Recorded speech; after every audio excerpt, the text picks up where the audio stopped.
Body transformation જર્નીનો 64મો દિવસ અને આજે આપણે ટ્રેન કરવાના છે ચેસ્ટ અને ટ્રાઇસેપ.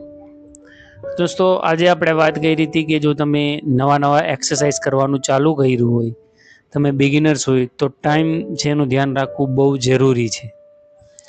જો ટાઈમની આપણે વાત કરી તો ઓછામાં ઓછા 20 થી 30 મિનિટ સેશન હાલવું જોઈએ એક્સરસાઇઝનું.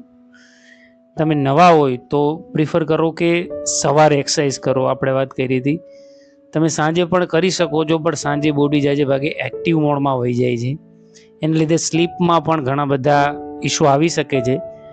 એટલા માટે આપણે વાત કરી હતી કે જો તમે બિગિનર્સ હોય તો સવારનું એક્સરસાઇઝ કરવાનું રાખો, જેનાથી તમારું મસલ્સ જે છે એ પણ એક્ટિવ થાય અને તમારી ફેટ લોસ જર્નીમાં પણ તમને મદદ થાય.